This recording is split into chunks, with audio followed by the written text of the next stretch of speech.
This week on the OneCast, we're joined by NPFL pro spouse, Cheryl Watkins. She's going to break down the U.S. Army Outdoors team and what her journey's been like along the way.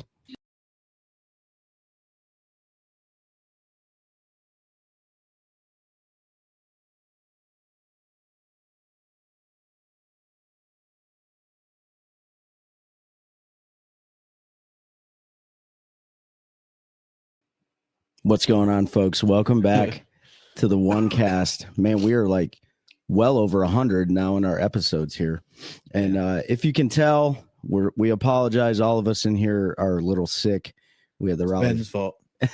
It's definitely a petri dish of sickness going around here. We had the Raleigh fishing show this weekend, or this past weekend, or that would be 2 weekends ago. And it was a great time, but man, I'm worn out from it. I know Ben's just getting over. He's still sick, and Pete's starting to get sick. So bear with us here on this episode. But speaking of the Raleigh Fishing Show, we're up there at OneCast Fishing. So head on over to OneCastFishing.com. Use the code TheOneCast, all one word. Save money at checkout. Get your hands on those soft plastics, the line of snagless jigs, the weedless net heads, all the merchandise. And, of course, our soft plastic favorites, the night hogs, the warthogs, and all those. Check those things out. They're going to be fire because there's going to be a couple new colors coming here soon.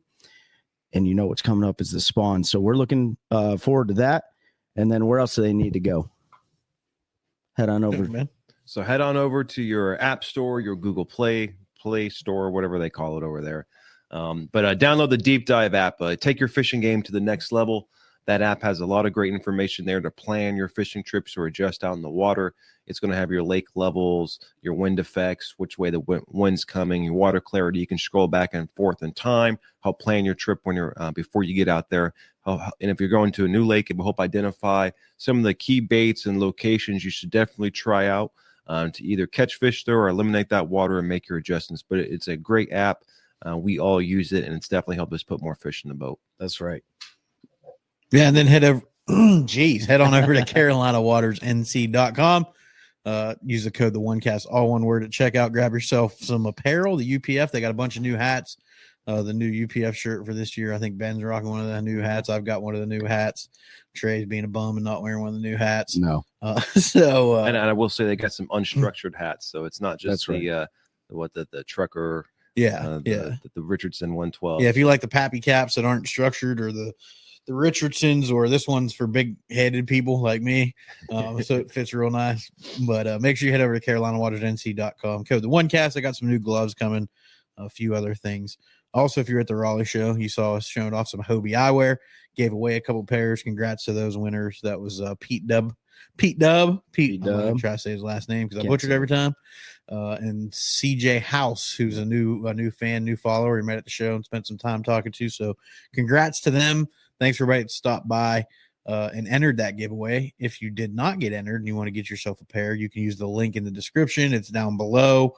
It's on our link tree, on our socials. It's all over the place. So use that. It'll save you a couple bucks.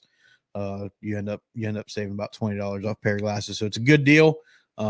Again, I want to bring up that super cool new frame they have that's upcycled. So they've taken their Hobie kayaks that are either returned over bits from when they make them, and they've turned them into a floating frame glass. So they're reusing that product to make a new frame. Looking forward to getting my hands on a pair and checking them out. And they'll be in studio next week with us. So I think they're going to provide an opportunity for y'all to win a pair of those. So make sure you check them out. Use the link below. Also, our newest partner, if you're in North Carolina or anywhere you want to buy a home or property in North Carolina, you can hit up our good friend Terry Carpenter. He's a licensed NC realtor at Caldwell Banker, Howard Perry, and Walston. Terry's going to do whatever he needs to do to find the house of your dreams, the land of your dreams, whatever it is. He's going to bust his butt for you. He helped my wife and I find our home, turned into a friend. We call him Uncle Terry now. So we've gone to dinner a few times, hung out with him. So we're super excited to have him as a partner this year. You can email him at carpentert@hpw.com, or you can call him at 919-475-5002. Let him know that you heard about him on our show. And not that it matters, he's going to take care of you regardless, but that way he knows that you heard about us or him on our show. Can't talk because Ben got us all sick. yeah, check out Terry. We'll have some more social posts and stuff coming from him, sharing his stuff. So looking forward to that growing. Yeah, I mean, I love Terry's Instagram handle. It's 4x4 Realtor, man. Like, that's a really cool name. So really proud to have him on board and all the partners continuing into this 2025 season. Do we got any updates? The only thing I really want to say before we bring Cheryl on is to all the folks who listen to the podcast, watch the podcast, who stopped by and hung out for a few minutes there at the Raleigh show. It was great seeing some familiar faces, meeting some new faces too. It always amazes me. You know, several of the folks who walk up, hey, yeah, we listen to your stuff on Spotify or on YouTube. So it's great to interact and talk with you guys there at the show at Raleigh. So we do it every year. It's kind of become the annual event where we all get up there. We see a lot of the same folks and a lot of the same friends in the industry. So just want to appreciate all you guys who stopped by and said you listen and are fans of the show. Absolutely. It's so weird when random people come up and know your name. Yeah. Oh, you're Pete, you're and that's Pete. Ben, and that's Trey. It's like, oh yeah. Like, do I what? how do I know you? No, we listen to the show, and it's like, oh yeah, I forgot we do that. We are the real BPT. I'm just saying. That's right, the real BPT. No, that's the only real news. Yeah. I guess is Bass's roster is complete. NPFL's roster is complete. BPT roster has been complete. We got events coming up. So Cheryl's episode, and then we're going to have Hobie on, and then we'll do our look ahead to the seasons in those leagues, which is always a fun one. Yep. We try to give some predictions. So, yeah. Let's bring her on. All right. Let's bring her on. Trey, you're going to do all the talking. No. Hold on one second. Shirley. All right, here we go. Like we mentioned at the beginning of the show, Cheryl Watkins, professional, awesome person. Thank you for joining us this week here on the OneCast. I know that we talked earlier, and one of the things that's kind of missing, I guess, in the media world is the perspective, of the spouses of the anglers, which we think is a very important perspective to get. And Cheryl, we were joined by Christina Ellis, Seth Ellis's wife, on our last episode. Which, if you're listening to this and you haven't went back and listened to that one, check that one out too, because I think Cheryl and Christina are going to have similar perspectives, but there's definitely going to be differences in their positions and stuff. So thank you again for jumping on here. You're no stranger to us. We all know you. We've known each other. I think we all met at the 2023 Bassmaster Classic in Knoxville. So, yeah. And then you were gracious enough to feed my face when I came up there to Kentucky, and where you had that massive hornet's nest up in the corner of your house. That was crazy. But gone now. Yeah, but I just got to describe for the folks who are just listening, the room that you're in, Cheryl. The backdrop there is it's straight out of a Bass Pro Cabela's. It's two massive deer. I don't know, a couple 8 or 10 pound bass up on the wall. That's a phenomenal room. I wish I could convince my wife to let me do something like that. Yeah, those are his. This is mine. So So the bass are Josh's and the deer are Cheryl's. That's right. That's all right. Let me All right. move this up so you can see this beauty. Oh, that is a giant deer. Yeah, it looks like you went and actually robbed the Bass Pro Shop. Don't tell them. So Cheryl, I wanted you to just introduce yourself to everybody listening. I don't think you really got the opportunity to do that last time, and where you come from, and just shout it out there. Well, I'm from a small town in Michigan called Luther, so it's like 400 people in our town, so super small town, very country, very rural. I ended up joining the military straight out of high school. Well, I guess I did a year of college and then joined the military. I went into the Air Force, did that for 9 years, and then got out, and ended up meeting Josh through my sister. So yeah, it's kind of where I'm at now. Now we're all over the place. Yeah, but where did you meet Josh at, though? Well, so he is good friends with my brother-in-law, and I had got out of a pretty bad relationship, and I was like, I'm done. I'm not dating anybody. And my sister's like, hold on, I got a really nice guy for you. You're gonna love him. And I was like, nope, don't want anything to do with this guy. And then she's like, no, I promise, he's really great. And she's like, if he's half a good of a partner as he is a dad, then you'll be really happy with him. So I made a 15-hour drive to go see him because he was always too busy. Wow. And yeah, kind of happened from there. I've been stuck with him ever since. COVID hit, so we were really stuck with each other. So just in isolation. Wait, it hit while you were visiting him after that 15-hour drive? No, thankfully. Oh, okay. Well, you saw some of those stories where like people took trips with like a new relationship and then they were trapped for months on end together. Yeah. I mean, I guess COVID was a great way to figure out if you really like somebody or not. Yeah. You know, yeah. Like, so you are forced to work through the problems. So did you know, I mean, obviously you're an avid outdoorsman. How does that work? Outdoorsman, whatever. Yeah. Was that a thing for you growing up, like being outdoors?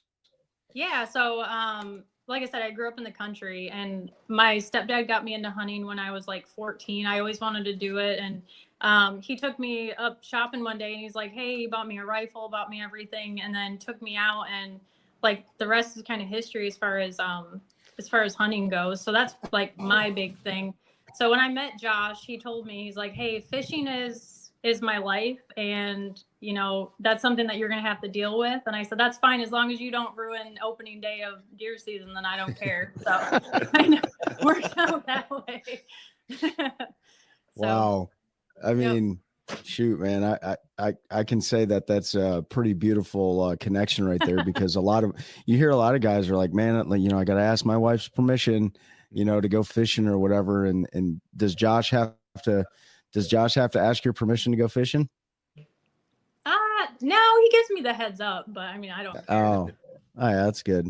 But nice he's definitely not in your way on opening day of hunting season, right? Oh, absolutely not. Yeah. Him and Emery went out in the other blind, so we all went out. It's kind of nice. Yeah. So you met Josh. Yep. He's in the Army, of course. How long were you guys together before the Army Outdoors team concept came online and the NPFL became a reality? We've only been married for going on 4 years, so together 5. So it was like 2 years in was when he took over the Army Outdoor team. When I met him, it was funny because he had talked about it. He's like, man, if the Army would just have like a fishing team, that would be my dream. And then, you know, oddly enough, it became a reality, and now it's our reality. So it's kind of cool that it all kind of came to fruition. But yeah, so like 2 years in. So I've been like head first in this from the beginning. So, I mean, before Josh, and the Army Outdoor team started with the NPFL, and I think we met you during that first year. What was that conversation like between the two of you as far as like, hey, this is what I want to do. This is what is going to be required of me. How were those expectations set, and were you comfortable with all of it? Yeah, absolutely. Like I said, I was in the service too. So I get that the service comes first, you know, whatever the Army or any of the branches that you serve in, whatever they need. Like, I guess it's just, you know, built in me now that, you know, the military comes first. And when he had this opportunity, I said, why would you not take it? Why would you not try to pursue it? And he got a lot of no's at first. And, you know, I just kept encouraging him, you know, keep trying, keep asking. And it finally, you know, he finally got on the team. So, yeah, I mean, I was all for it. Okay. You know, it's pretty awesome because it's very rarely do you actually go do something you love in the military. I mean, a lot of people Right. love their jobs in the military, but like how often you want this assignment or this position, or you want to do this, and then it's always no. So to get the opportunity to go out there and do something that's very outside the box, not typical, obviously, because the Army Outdoor team was relative, it still is a new concept, Yeah. a Right. new development out there. So everybody, or not a lot of people know, but all of us in this room know, you know, like Ben said, it's few far in between that you get to really truly do that. Your passion aligns with your job, right? They can be two different things, right? You be fulfilled, but your passion is different. So fishing on the weekends and then going into work for the Army or whatever. But with everything great, there's always a sacrifice that comes with it. And so can you talk about some of the challenges that being on the Army outdoor team, Josh is confined to the Army's mission, right? So what are some of the challenges that you've seen from your position with being on the Army outdoor team for Josh and for you? Well, the biggest hurdle that he had was this position is driven by, you know, social media, getting the word out there. What's the word I'm looking for? Like all the likes and things like that. So that was kind of where this team was really lacking.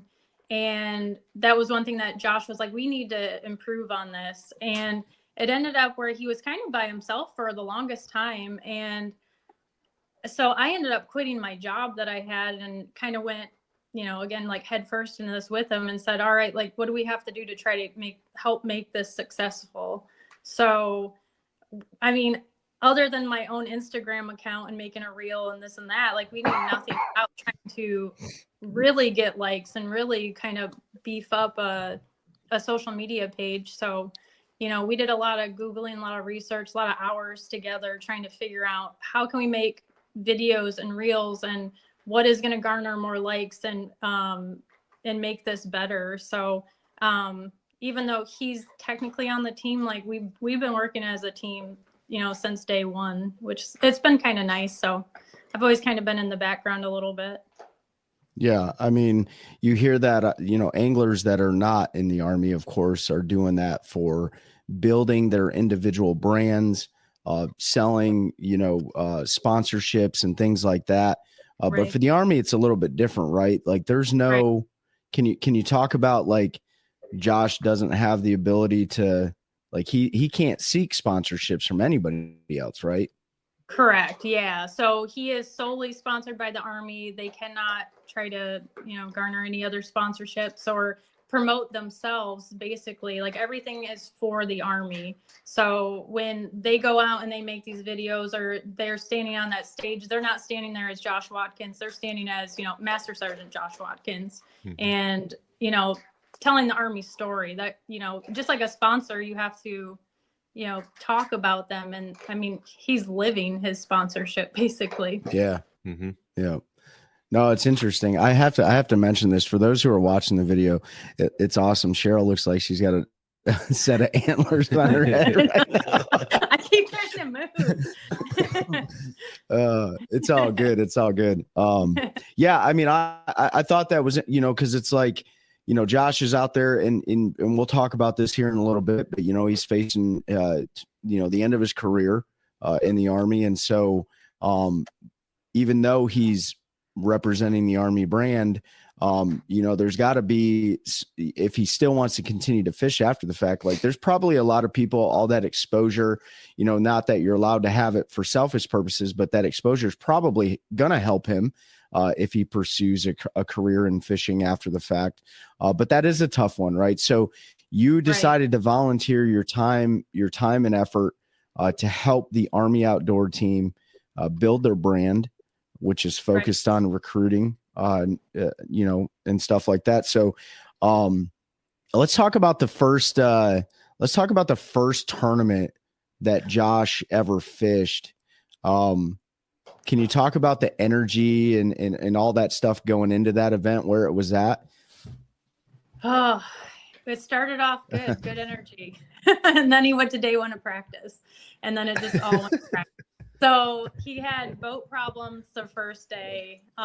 It was his trolling motor went out on him. And I mean, it was stressful, and it's hard as a spouse to sit there and watch your spouse, you know, here he is on like the biggest stage of his life and on something that's so important to him. And then seeing that, you know, something as stupid as like a trolling motor is stopping him from doing that. So, yeah, it was like really good energy. And then it was kind of like just boom, it just you know, you hit that wall. And I have to like shout out to the NPFL because on that day, Josh said, go get my truck and meet me at this ramp. So I drove to the ramp. And when I got there, there were two people standing at his truck, and one was Brad Fuller and the other was, oh shoot, I can't think of his name right now, Matt. And Brad introduced himself and said, hey, heard Josh is having some boat issues. What do you need? And I said, I need to get his boat here. So before I left, he gave me like 5 different phone numbers and said, we're not just here for Josh, we're here for you too. Like if you need anything, like if you're stopped on the side of the road and you have a flat tire, like you need to call us.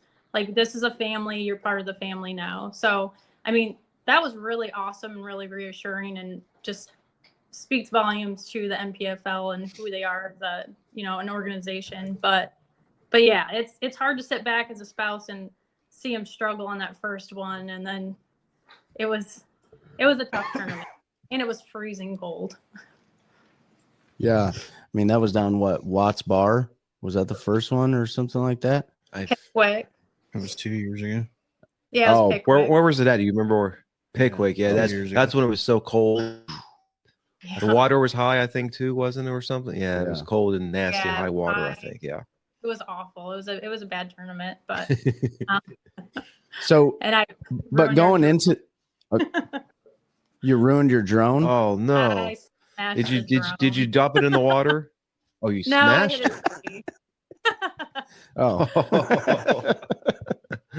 I mean, the Army's known for training. Did you get a whole bunch of training from our guys before you went out there, or did you just have to learn on the fly? No. He basically handed it to me and said, all right, let's figure this out. So I wanted it to go down. It wanted to go home, and it just met halfway into a tree. So. Oh, well. You'll have that on them big jobs. What was the Air Force? Yeah, even though we know that the drones in the Air Force are awesome. Yeah. So the anxiety, the anxiousness, the butterflies, like what was his feeling before he even about that feeling of the tournament though, for his very first NPFL tournament? Oh, I mean, you guys know Josh. He was like super pumped.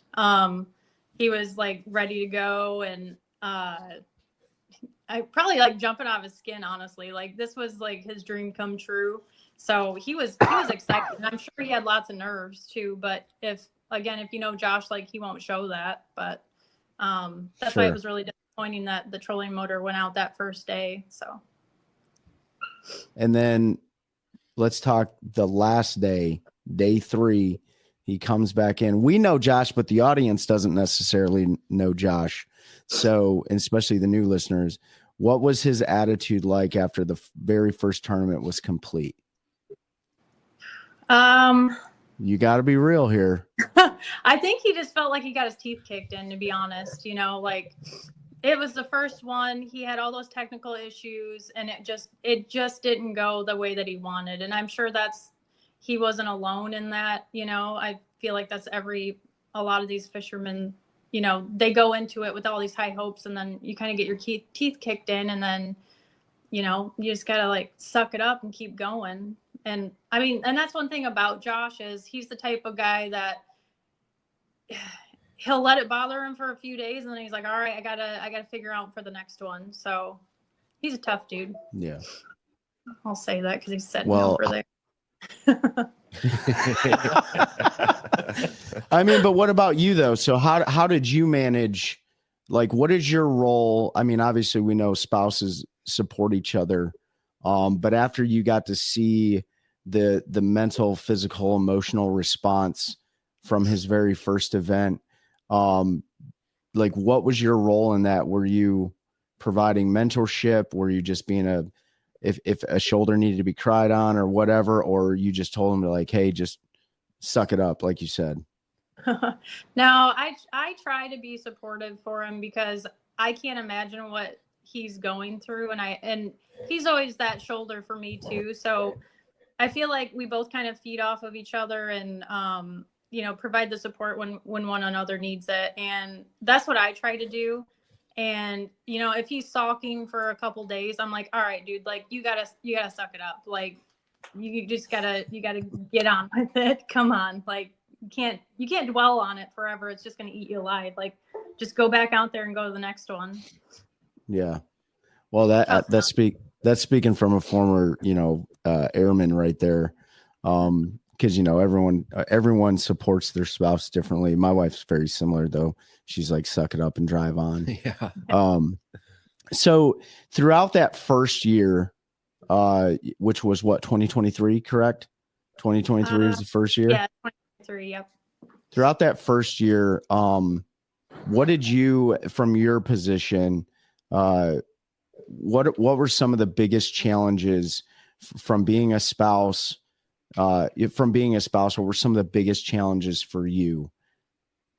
Just trying to figure it out. I mean, this was all new to both of us. So, I've never done a fishing tournament. I love to fish for fun, but I've never done a tournament. So seeing one at this caliber and this scale was new to us. So it just trying to learn it all and try to figure out like, where do I need to be? What do I need to do to support him? So like I'm his, tackle runner, you know, so I just try to make myself useful while I'm there.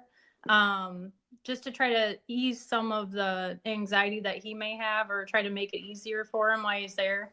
But yeah, I mean, it was scary. It was new territory and, you know, you don't know anybody, you're new. And like I said, I don't know anything about tournament fishing that well. So, but that's where I got to say, like, the NPFL is awesome. You know, they truly take you in like a family. And at the end of that first tournament, I think I met like so many people and they had added me on Facebook and I'm like, I don't even know these people, but now they've become really good friends. So it's pretty cool. Yeah. So we lost you there for a few minutes. Oh. So let's back up because you were in the middle of answering. But The good Trey, thing is we have local recording. So yeah, we're good. So Trey asked, like, kind of from your perspective, what was your role in that first year? Or was it, just mental support, logistics? Were you like trying to figure out all the housing, food, places to be? Like, just kind of walk us through that first year and for like how much there is that goes into it. Yeah, like I said, it was new to me, and thankfully the Army takes care of the logistics part. So, the hotel was taken care of.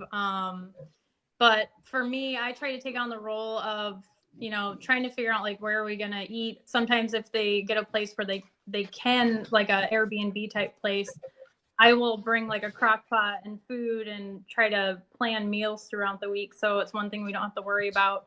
I do the tackle runs when needed. Really anything that I can do to take some of that anxiety from him, I try to do that. Tackle runs. Yeah. So how much of a learning curve was it to, because I know you fish for fun, but I mean, we tournament anglers, we got a million different colors of the same bait, and we got some weird baits in there. Like, how much is a learning curve going to, okay, I need this one specific thing, and go find that too, at whatever, shop you're going to. I'm pretty good with tackle, but he will send me pictures a lot of times, or he'll just send me a list and I would take that in there. And if I can't find it on my own, I just go to the desk and I'm like, hey, listen, I need help. And I show them my list and they're like, all right. And they just, I kind of use being a woman to my advantage and like, I don't know what the hell I'm doing in here. So you guys need help. So I can't imagine some of those things he asked her to get. Like, I need you to go get a Whopper Plopper.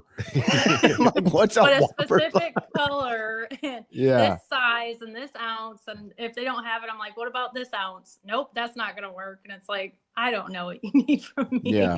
So it's public information. Anybody can go out there and look at the pay scale of U.S. government employees, right? The Army's one of them.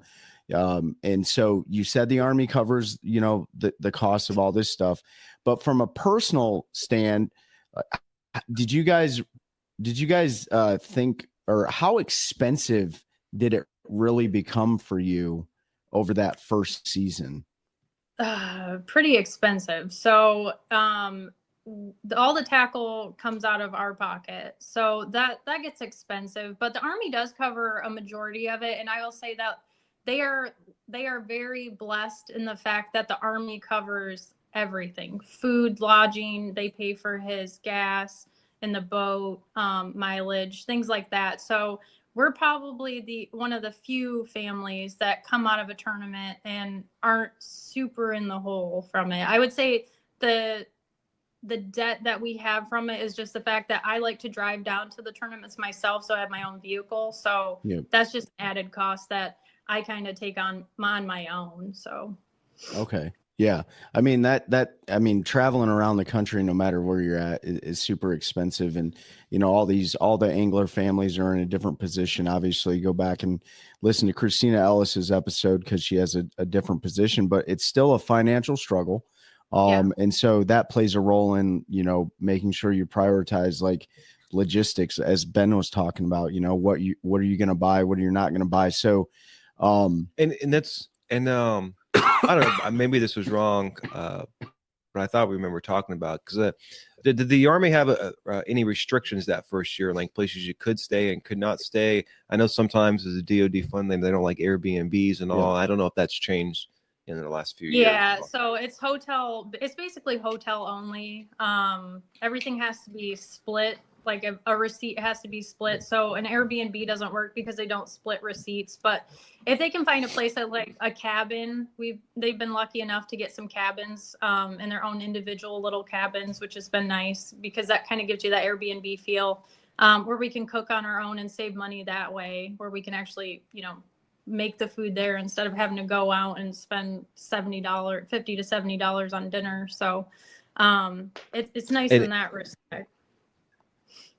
And I don't know how much, like, I figured that could be a real big deal because just me traveling around for fun fishing, like a lot of these hotels don't have plugs on the outside to plug your boat in to charge. I mean, if you go down to Florida around the lakes, a lot of places do, but there's been a lot of places I've traveled, the hotels did not have plugs, or I had to ask permission can I run it out your front door and park up front? Yeah. Sometimes they're cool and sometimes they're not, but that adds another element of trying to find a place to stay.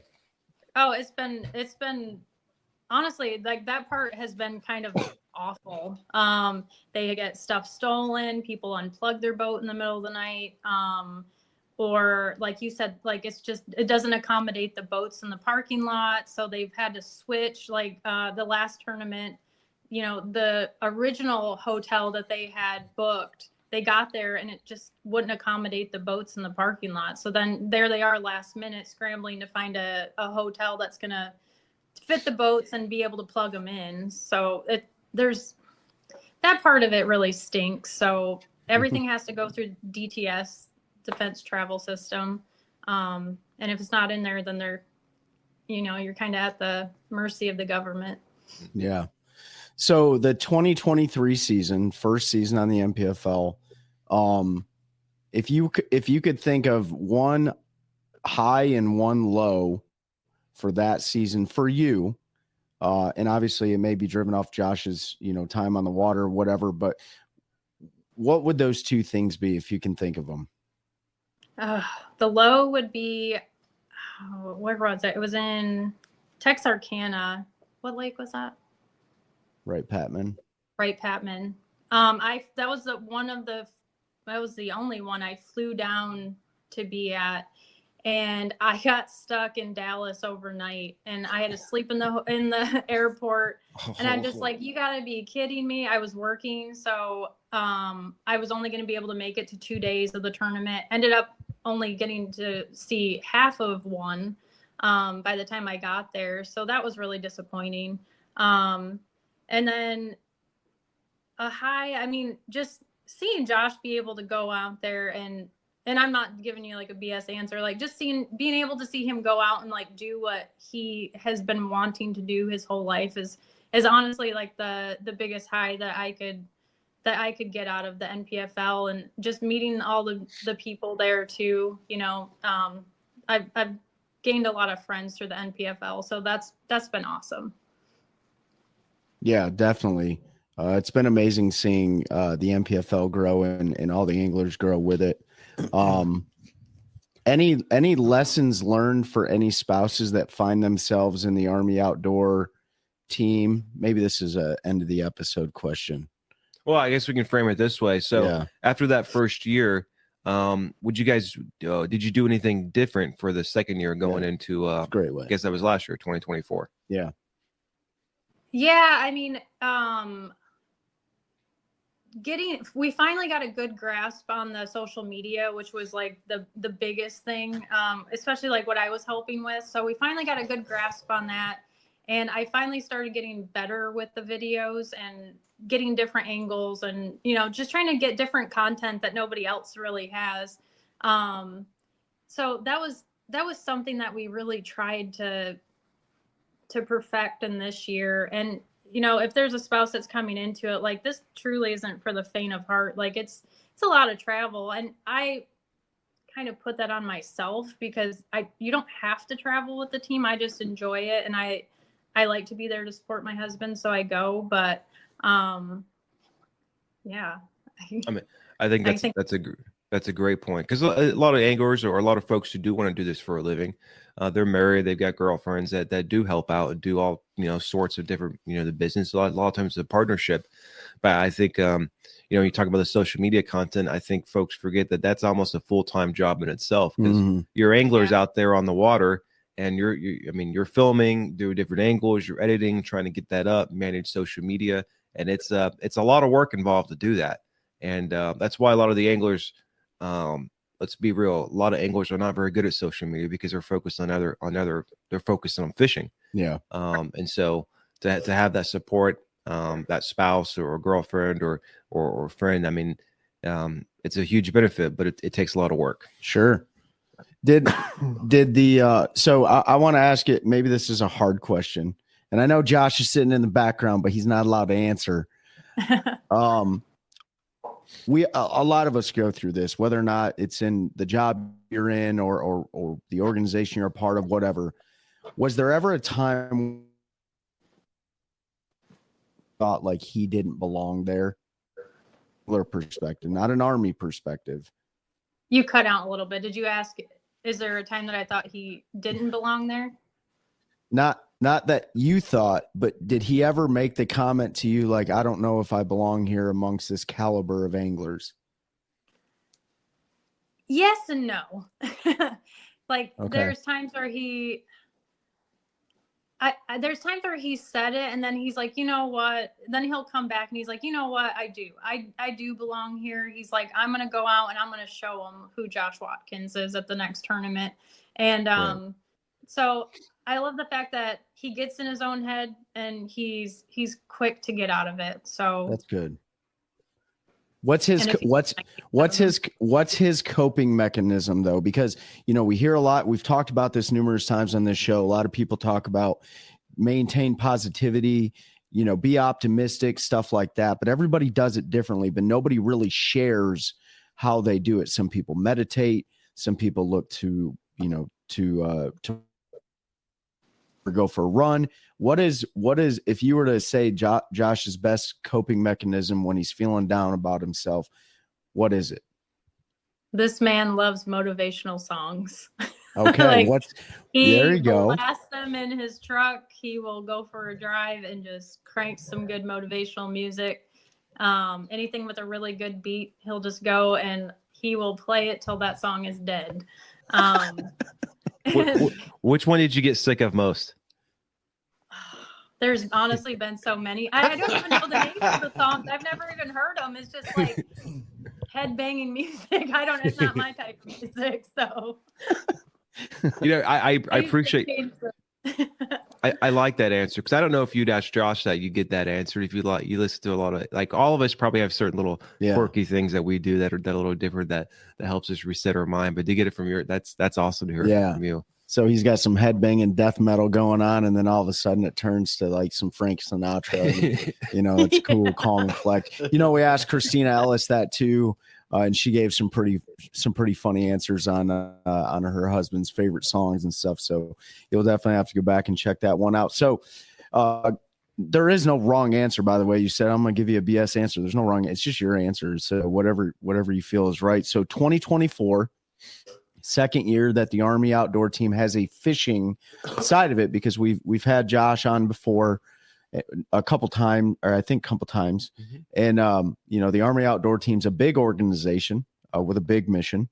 So moving into 2024,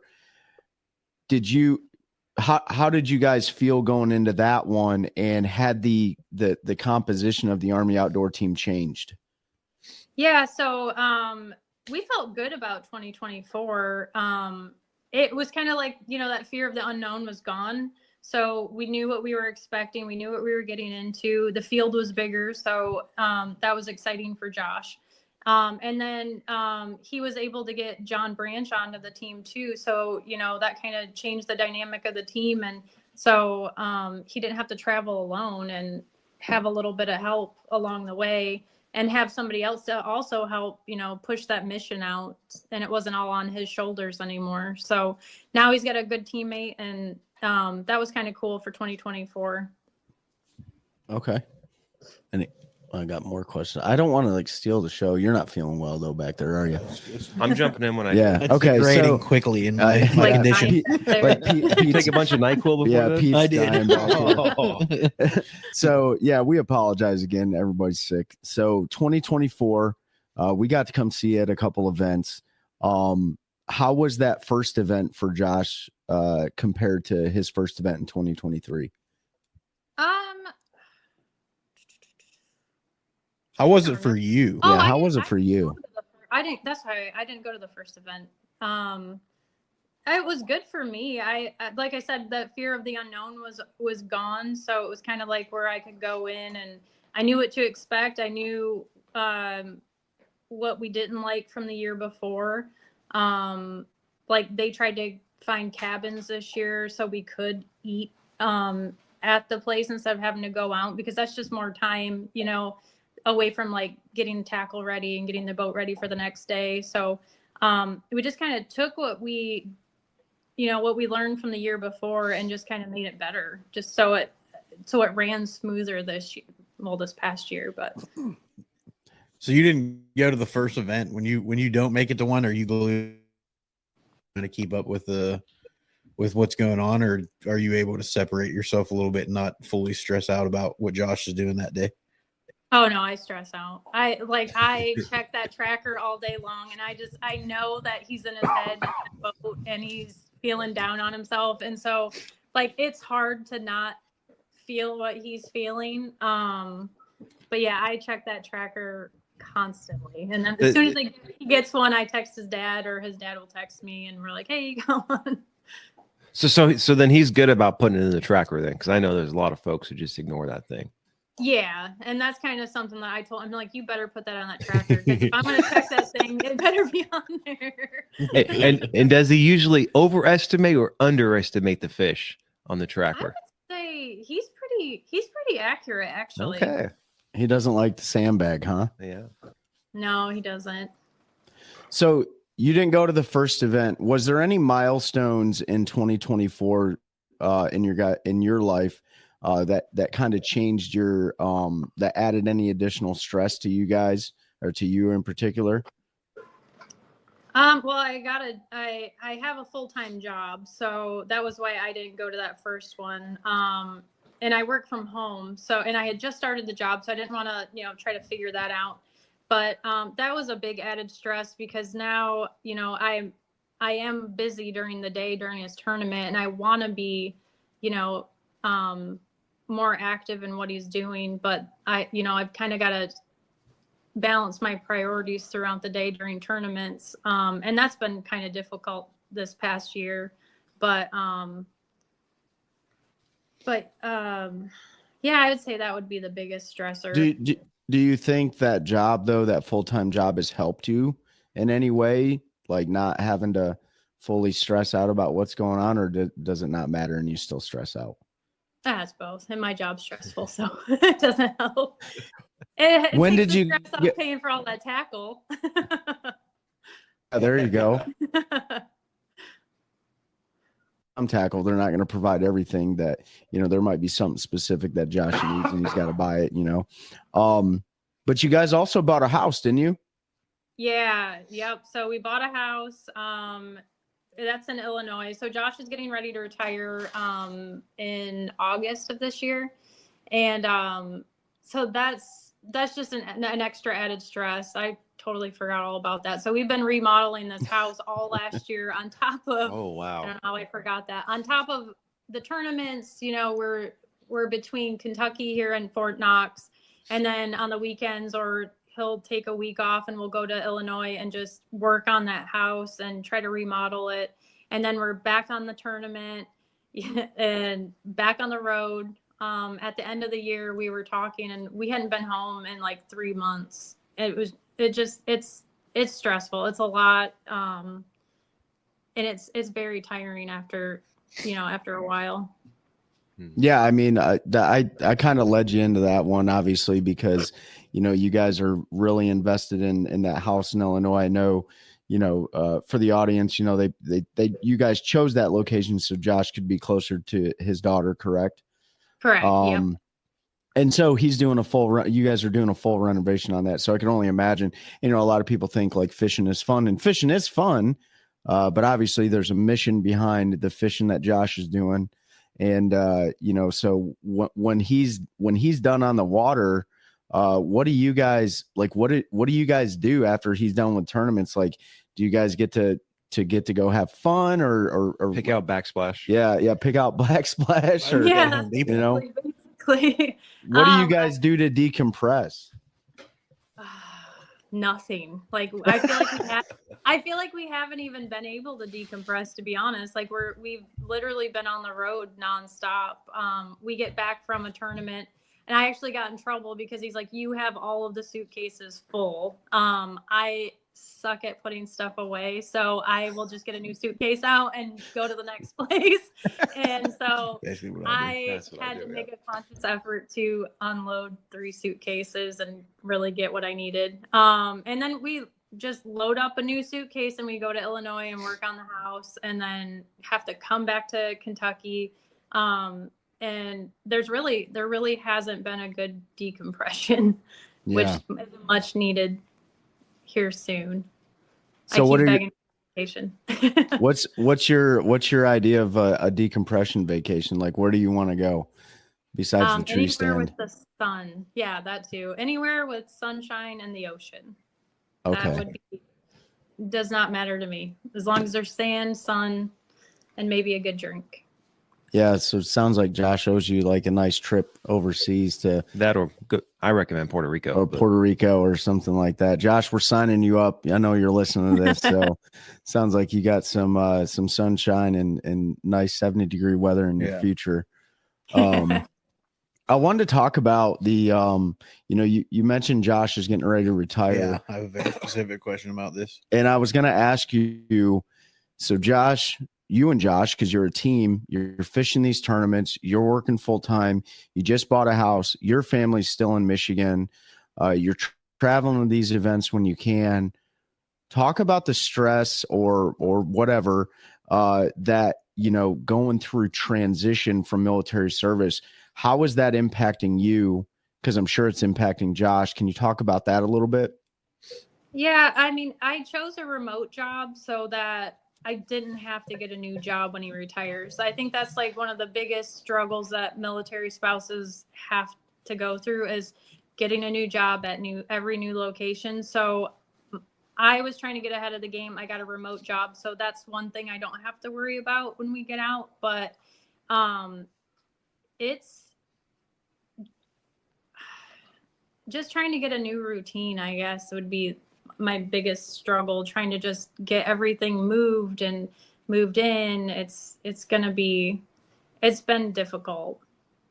And I don't know if I actually answered your question. Yeah, I think you did. I mean, it's not, you're in a pretty unique situation too, because you're splitting between 2 homes. You have to be on station there where he has to finish up his career, and you're quite a long drive from where you're going to retire. That's not always the case. Especially here being so close to Bragg, like a lot of folks, when they retire out of the Army at Fort Bragg, tend to stay in this area. Right. So, that stress, they're already in a home. They're already kind of established in the community.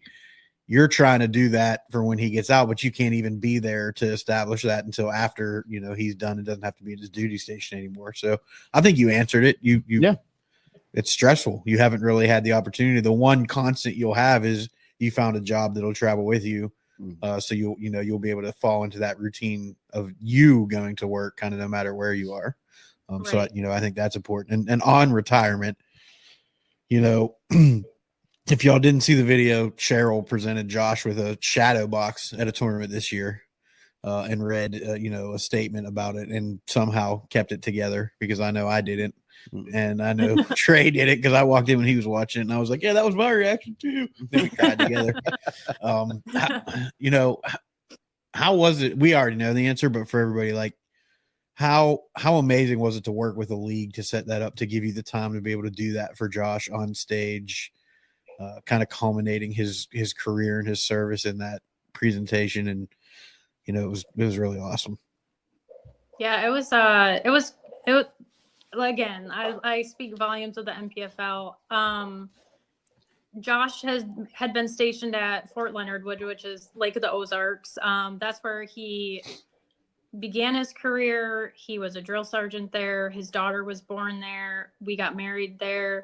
He was a first sergeant there. He had all these big milestones in his life that were at Lake of the Ozarks. And when I saw that was on the schedule, I text Brad and I said, hey, would you give me like 5 minutes on stage to give him a shadow box? And I mean, it was like immediately. He's like, oh, heck yeah. Like that would be amazing. So I worked with them literally the whole year because Lake of the Ozarks was supposed to be the last one of the season. And I just kept kind of reminding Brad, like, hey, are we still good? Are we still good? Got a hold of Big Al and worked it out. And then working with one of Josh's retired sergeant majors who his brother-in-law built that shadow box, and like trying to explain, like, I need one that, shows his military service, but also fishing. Can you make this happen? And they were like, ooh, that's different, but we'll figure it out. And I mean, they nailed it. That thing is just, you have to see it in person to really understand like how beautiful it is and the craftsmanship that went into it.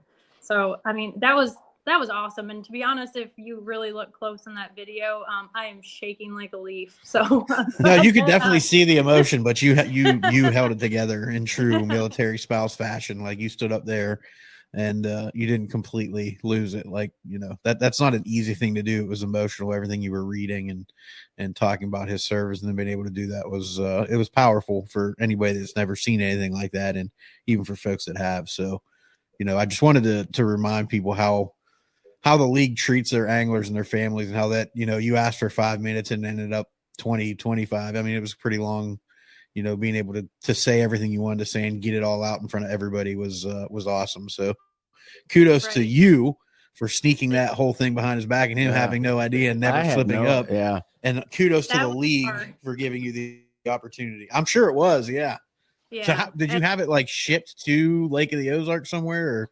Yeah. So his other retired sergeant major who was on stage, he kept that thing for 6 months. So the guy that built it, he's like, hey, why don't I just reach out to Greg? He's already there and he can keep it for you. And you just ship him everything you want in it and he'll put it together. And I was like, okay, that's awesome. So a lot of people had hands in it. And I kept it very tight-lipped. Trey, I almost told you when you were at our house, but he kept popping in and I was like, I can't say it. But yeah, and it's hard because Josh and I are really transparent with each other. We're really honest and tell each other pretty much everything except for how much he spends at Bass Pro. But but it was hard. There were a lot of times where I almost slipped up and been like, oh my God, you got to see this thing. But I couldn't. And even trying to buy all the stuff for the shadow box was like, he's always around. And so it's just really hard to like sneak over to clothing sales and get all this stuff. And then at one point I needed his ribbon rack. And so I got a hold of his sergeant major here and he sent me the list and it wasn't what we needed. So I eventually just said, hey, I'm thinking about getting you a shadow box next year, but I would like to get, your ribbon rack ready. Could you give me show me what it is, like what yours looks like. And he was like putting it off, and I'm like on a dead time, like a bad timeline. I'm like, dude, you got to get this to me now. So I eventually said, like, can you just do that for me like soon? So he finally got that. I got it ordered. It got in time, and yeah, it turned out, it was awesome. That was the highlight of last year. Oh, they lost connection. Yeah. I don't know. We're back. We're back. Just give it a second. We'll be back in full strength. All right, there we go. We should be good. Yeah. Yeah, You got us? Yep, I gotcha. Okay. We were just about where were we at? The Sergeant Major had gave you the list, but didn't quite have everything. Oh yeah, so I had to do some recon on that one, and I got the are you cable guys on my still belt. there? Are you there? Yeah, we're here. Okay, you guys cut out. Yeah, I had to do some recon and try to get you know, a better idea of what his ribbon rack looked like. So I had to enlist his help and just said, hey, you know, I want to get you a shadow box next year. What would you like to see in it? Could you give me like your ribbon rack? So I had to kind of get on his butt about that, and he finally gave it to me, and it came in time. So it all worked out, and it was really beautiful how it all came together. So really I think I said that. I think I said this on the. I don't know if I said this on an episode previously, but the guy that built that, his last name was Van Cleek, right? Yeah, he didn't technically build it. He is like the project manager of that that company. His brother-in-law, Yeah. Andrew, built that. Yeah. So that. Yeah, he was my drill sergeant in basic training. It's such a small world. I think we know everybody. It's really funny. It is, And man. if you listen to this, Trey was scared to death of you. Oh, absolutely. You said you ran across the table in the mess hall to yell at somebody because their shoe was untied. Yeah. Yeah, but he was a fantastic individual, and he was my introduction into the Army, and I appreciate everything he did. So he was a stand-up individual. I hope I get to cross paths with him again. So, but that was a very special moment. And you definitely captured the attention of pretty much everybody in the NPFL at the time, and all the viewers that were watching on fixed TV. Very special moment. Man, and that was a great tournament for you guys. I mean, that was his best tournament that he's had on the NPFL, right? Yeah, it was. I kind of felt bad that I gave him the shadow box. I almost felt like it kind of took away from how well he did on that tournament. But yeah, like he killed it that tournament. I was so like day one when he was sitting in second. It took everything I had to like not text him and be like, oh my God. I mean, you can't text. So like me and his dad were just calling each other all day, and we're like, holy crap, he's still in second. It was that was really cool to see. Like all the struggles that he's had over the last 2 years, you know, to have that one really good tournament was, you know, amazing. It was the highlight, I think, of both of our year. So moving on to transition as we start wrapping it up here. What are your guys' plans for 2025 and beyond?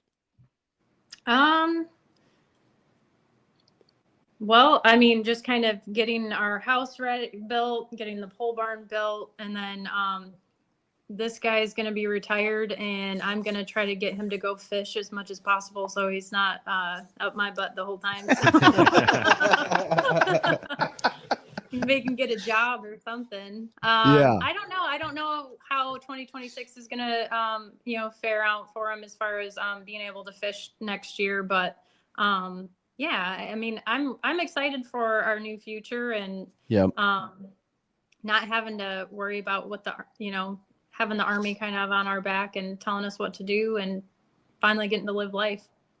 Yeah.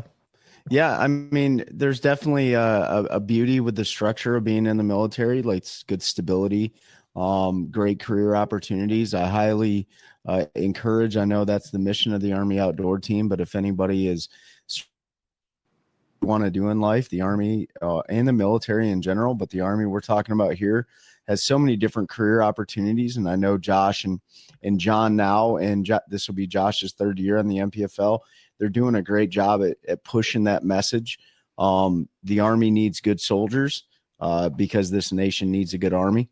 So if anybody's looking at joining the Army, they can hit up Josh Watkins and he'll get them squared away. You know what I mean? But I highly encourage anybody looking to feel part of or to join an organization where it's a giant melting pot of cultures and all that stuff, because it really is one giant team. And Cheryl talked about it like it's a small world in the Army. Don't worry, that's the fire pit. That's right. It's a fire pit out back that you're smelling. These guys are like, is the garage on fire? No, it's not. But you guys have done a great job, and I mean, I'm definitely excited for your guys' future out of the Army. I think my wife's the same as you, Cheryl. She's gonna kick me out of the house when I retire, because she's like, you can't just sit around. You got to do something productive. So we're looking forward to that. Before we move on, what do you guys got for those? So I'm good. I wanted to ask some like personal questions here. We did this with Christina and it was really funny. You kind of already talked about Josh's coping mechanisms with, when he's down on himself, he listens to motivational music and stuff. What is the quirkiest thing that Josh does that just makes you roll your eyes and you're like, oh, come on? Everything. Wow. Josh is the goof. He's such a goof. That's why I love him. Like he will just come in and just do the goofiest stuff, and like it's not just one thing, it's like everything. Like every day is a new day with Josh Watkins. Okay, well, can you give us an example? Oh man. Oh yeah. He loves to like play with his hair, and he'll pull it down, and he's got like the vampire V going on. And when his daughter calls, he'll do that, and he'll like put it down in there, and she's like, oh my god. Like it's just and then he's always playing with his hair. He reminds me of, you ever seen the movie The Bubble Boy? Like that's who he looks like. Yeah. So I'll all right. Get a picture of that. Yeah, we can make that the thumbnail if you want to do that. Even though this is your show. What's Josh's favorite movie? Oh man. I don't think you have a favorite movie. Yeah, we just kind of watch whatever. There's not really a favorite. A lot of military movies. We always watch Fox News is probably his favorite movie. We have that on like all the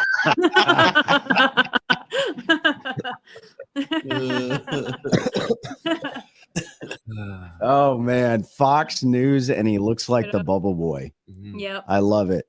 It's a good combo. All right, last question for me. I'll give it to the guys. What is the most spontaneous thing Josh has ever done that surprised the heck out of you? Man, I'm really testing the relationship. Yeah, here. you are. Let's see. Most spontaneous thing. How did he propose? Let's do that. How did he propose to you? That's kind of where I was thinking, but it was kind of like his idea of what he was going to do, which would have I would not have been happy with that. So it was Valentine's Day, and he had planned to take me to JB Hooks at like the Ozarks for dinner, and he was going to propose to me there. And I would not have loved that, but we ended up getting a really bad blizzard that day. So I'm sitting on the couch and I look like a hot mess. Like I have zero makeup on. I'm in my pajamas. My hair is probably like in a messy bun, and watching TV. And he comes out and he's in his pajamas, and he gets down and proposes to me on the couch. And I'm just like, all right. So I mean, it's just who we are. Yeah, that covered quirky and spontaneous. That's right. I love it, man. I love it. He's like, I can't wait any longer. So that was pretty spontaneous. That is spontaneous. I like that. Yeah. I mean, there's $0 associated with that spontaneous event too. So, save money. I mean, the ring was exactly. Yeah, the ring wasn't free. But no. Guys, what do you got for Cheryl before we wrap this up? I'm good. Yeah. No, I appreciate you coming on and sharing your perspective. Yeah, Cheryl, you guys have definitely been tested with a lot of adversity, and you're going to continue to be tested as you guys, retire from the military and move back up. But we're really happy for you guys that you're going to be closer to family, closer to Josh's daughter, and he's not going to stop fishing and stuff. The struggles that you have, a lot of the spouses that are behind the anglers or side by side with the anglers on tour, like those struggles are real. And, we think that a lot of the spouses and the anglers can benefit from hearing these struggles and how people pull themselves out from those types of things. And, and Josh and yourself, you're both combat veterans. And there's a lot of people that, after military transition, try to redefine their lives and things like that. I think you guys have a good network in the civilian sector. So that's always a positive. But we definitely want to get you back on here after you guys retire from the Army to talk about some of those things, because both you're avid outdoorsmen. So I know you're not going to stop hunting and fishing, but we definitely really appreciate your perspective and spilling some of the juice on Josh's quirkiness and Fox News is his favorite movie and stuff like that. So we'll get you guys back on the show. Josh, I know you're sitting in the background. We love you, man. You're a great friend of ours. And Cheryl, just to help you did all the social media, you're still doing a lot of it. Where can everybody find the Army Outdoor Team to go follow them and provide that support? Facebook is U.S. Army Outdoors, and then Instagram is Army Outdoors. Okay. All right. Awesome. Well, Cheryl, stick around for a second. We're going to go ahead and close this show out, and then we'll talk to you offline. Thank you so much. Josh Watkins, thanks for being in the background, listening to us. Cheryl Watkins, thank you so much for providing your perspective and helping us grow a culture of anglers, helping anglers one cast at a time. That's a good one. That's a good one. Oh, God, it's a toad, son. It's a toad, dude. Let's go. I wake up to a little bit of drool on my pillow, feel like it's gonna be a bad day.